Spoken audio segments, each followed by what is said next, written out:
আসসালামু আলাইকুম, কেমন আছেন সবাই? তো আজকে মাছ রান্না করব। মাছ রান্না করার জন্য আগে দেখাই আপনাদের কি দিয়ে রান্না করব। এই যে দেখেন, অনেকে চিনেন কিনা জানি না। এটারে বিলুম্বু বলে আমাদের এদিকে। দেখেন কেমন আঙ্গুল ফলের মতো হয়ে আছে। তো আমার কাকারে গাছ আছে, গাছ থেকে পাইরে আনছি। তো এটা দিয়ে আর মাছ দিয়ে রান্না করব। চলেন মাছ দেখায় কি মাছ।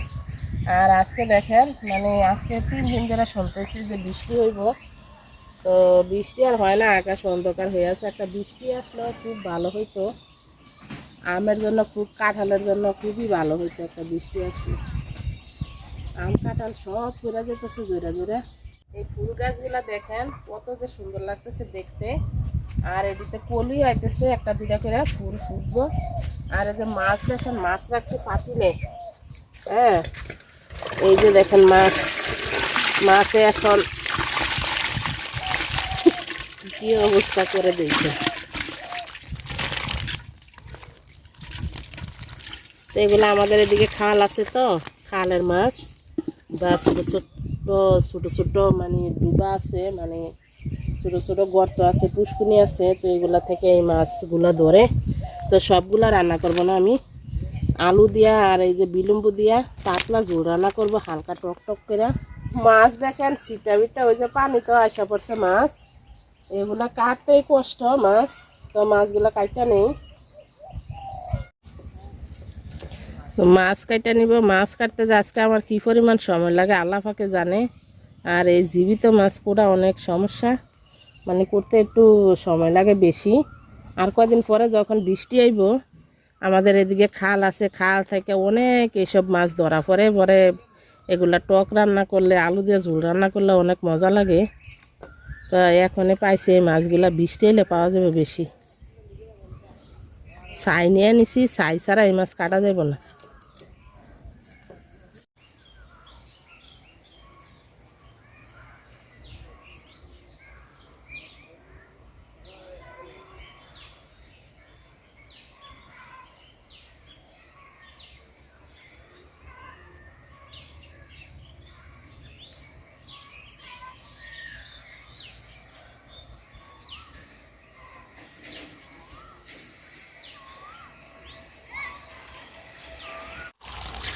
তো মাছটি দেখেন কাইটা নিছি, মাথা সব ফালাই দিছি। মাথাটা অনেক কাটা থাকে এই কারণে। তো ধুইয়া নিছি সুন্দর করে। আমার টমেটো গাছ দেখেন ওই যে পাখিয়ে খাইতে আছে, আর সব টমেটো পাকে গেছে গা। টমেটো আন খাইতে মন চায় না রোজার দিনে।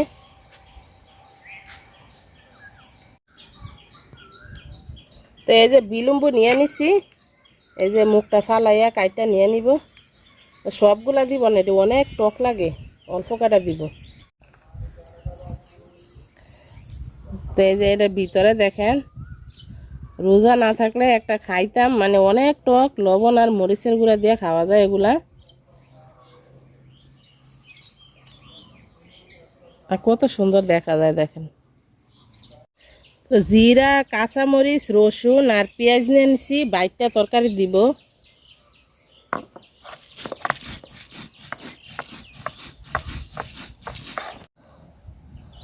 মশলাটা বাইটটা নিছি, আর মাছ কাইটটা ধুয়ে নিছি।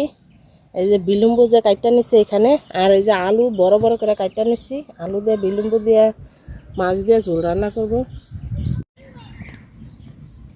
তো পাতিল গরম হয়ে গেছে, তেল দিয়ে দিলাম মাছ ভাজার জন্য। তো তেল গরম হয়ে গেছে, মাছ দিয়ে দিলাম। মাছ আমি হালকা করে ভাজবো।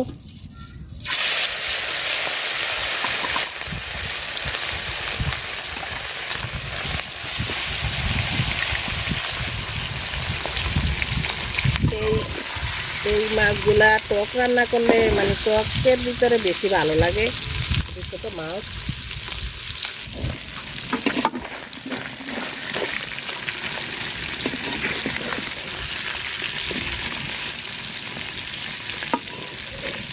টাকি মাছ, শিং মাছ, কই মাছ, আর আছে খোয়া মাছ।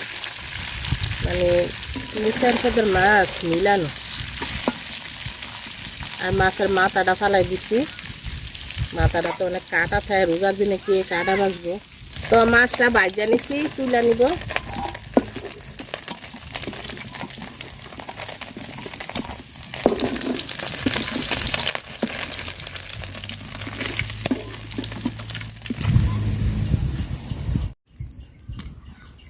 মাছ ভাজার তেলে আমি আলুটা ভাজা নিব। আলুতে হলুদ আর লবণ মাখিয়ে নিছি।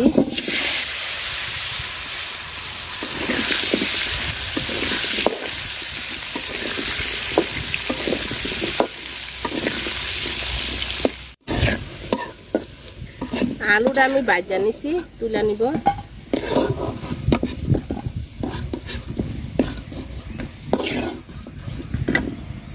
বাটা মশলাটা দিয়ে দিলাম।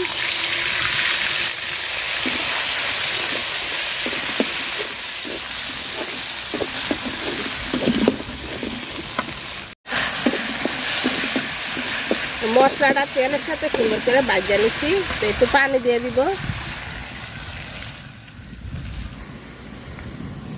লবণ, আর দিয়ে দিব একটু হলুদ গুঁড়া।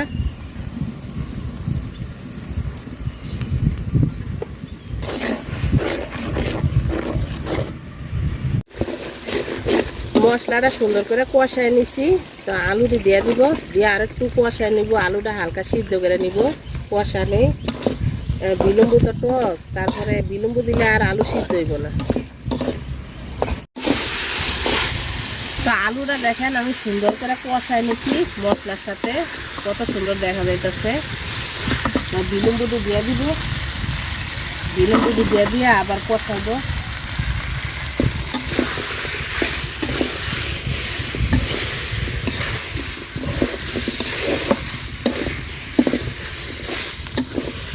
তো বিলম্ব আর আলু একসাথে কষাই নিছি। দেখেন বিলম্বর কালারে চেঞ্জ হয়ে গেছে গা।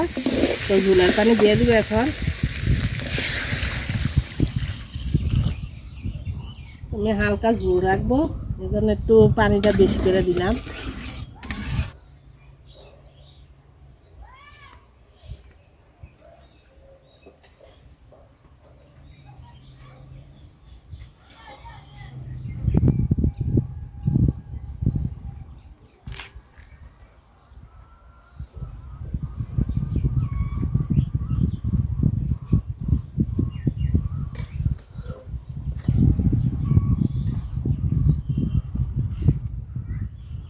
তো তরকারির ঝোল অর্ধেক হয়ে গেছে। তো এই যে মাছ ভাজা রাখছিলাম, মাছ দিয়ে দিব।